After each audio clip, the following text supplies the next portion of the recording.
In this section, we'll look at the presidential election of 1920, which is important in sort of shifting the direction the America was headed. In politics, of course, the people had grown wary of the government regulation of the war, and given the sorry way the war had ended, which we discussed in War I lecture, few had the old progressive faith that government could solve problems.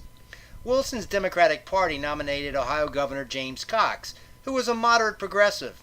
He was not as reformist as Wilson, but clearly he promised an activist government. Wilson, by the way, contemplated running a third term, which at this time was still legal, but he was partially paralyzed and still kind of sick, and Democratic leaders wisely convinced him not to. The Democrats did select Franklin Roosevelt to be Cox's vice president. Roosevelt was an unknown relatively. He was a young assistant secretary of Navy, but he did have one thing going for him. He was a relative of Teddy Roosevelt, who was still very popular. Roosevelt's name carried a lot of weight.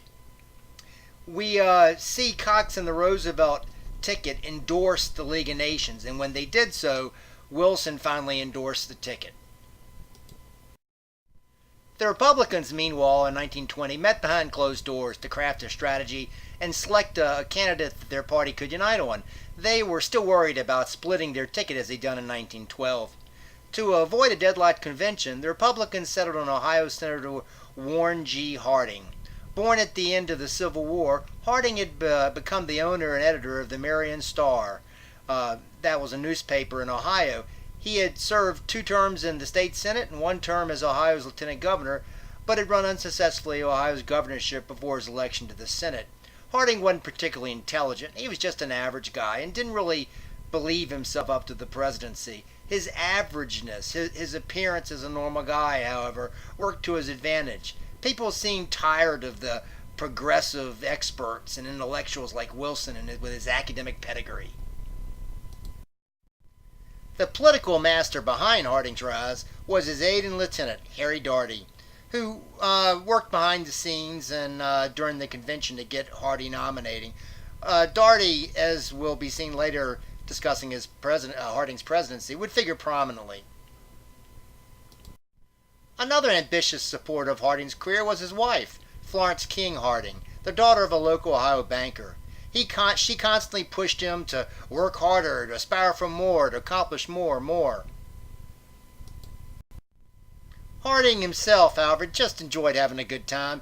He enjoyed drinking and gambling, and like President Ulysses S. Grant before him, he loved poker games in the White House with his drinking buddies. Harding also loved chasing women and had at least 3 known affairs. The most famous was with a woman named Nan Britton, who lived on Washington's K Street, right near the White House. She sort of gave him an illegitimate child, but it was never really a red meat political issue. In 1920, Harding didn't run a real strenuous campaign. He tended to mess up his public speaking, and Daugherty devised what became known as a front porch campaign. Harding largely stayed at home and invited reporters to come to him, and this helped protect him from making mistakes. Harding's front porch campaign was, of course, the last such campaign in American history, as every candidate since has had to campaign really hard for months on end.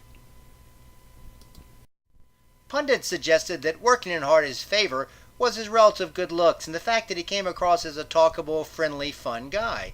The 1920s election was the first in which women could vote, and everyone believed that women, not understanding politics, they would say, would simply vote for the cutest guy.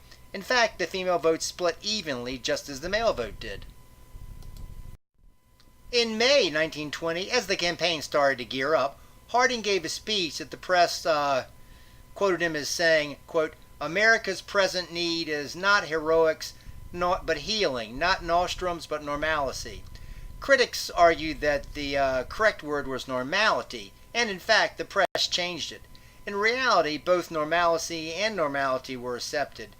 As critics tried to use this to show that Harding was kind of dumb, what Harding meant, of course, was that the United States should return to the less activist government of the late 19th century, before all this progressivism.